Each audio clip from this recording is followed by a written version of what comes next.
என்னக்கா ரொம்ப சோகமா நின்னுட்டு இருக்கீங்க? அது ஒண்ணும் இல்லக்கா, நம்மள பார்த்தா எல்லாருமே என்ன சொல்றாங்க, உனக்கு என்னப்பா நீ சிங்கப்பூர்ல இருக்க, உனக்கு என்னப்பா நீ சிங்கப்பூர்ல சம்பாதிக்கிற, நீ டாலரா சம்பாதிக்கிற அப்படின்னு சொல்றாங்க. ஆனா நம்மளோட கஷ்டம் நமக்கு மட்டும் தானே தெரியுது. ஒண்ணும் இல்லக்கா, வயிற்று வலின்னு சொல்லி நான் கொண்டு போய் டாக்டர்கிட்ட காமிச்சதுக்கு வெளியே பாருங்க 151 வெள்ளி 50 காசு சொல்லுது. அப்ப நம்ம ஊர் கணக்கு பார்த்தோம்னா எப்படியா இருந்தாலும் ஒரு 10,000 ரூபாய்க்கு மேலதான் வருது. ஆனா இதுவே நம்ம ஊர்ல இருந்தோம்னு வச்சுக்கோங்களேன், நமக்கு வயிற்று வலி வந்தாலோ ஒரு தலைவலி வந்தாலோ பக்கத்துல உள்ள ஒரு மெடிக்கல் ஷாப்ல போய் 100 ரூபாயோட நம்ம செலவு முடிச்சிருவோம். இல்ல அதுவும் முடியல அப்படின்னா நம்ம வந்து ஒரு ஹாஸ்பிட்டல் போய் காமிச்சோம்னு வச்சுக்கோங்க, அதிகபட்சம் என்ன ஒரு 2000 ரூபாய் ஆகுமா, அவ்வளவுதான் வரப்போகுது.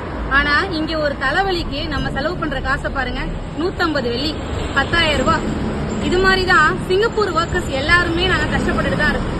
ஆனா யாருமே சொல்லாதீங்க நீங்க சிங்கப்பூர்ல இருக்கீங்க, நீங்க சிங்கப்பூர் டாலர்ல சம்பாதிக்கிறீங்க அப்படின்னு மட்டும் யாரும் நினைக்காதீங்க. தேங்க்யூ.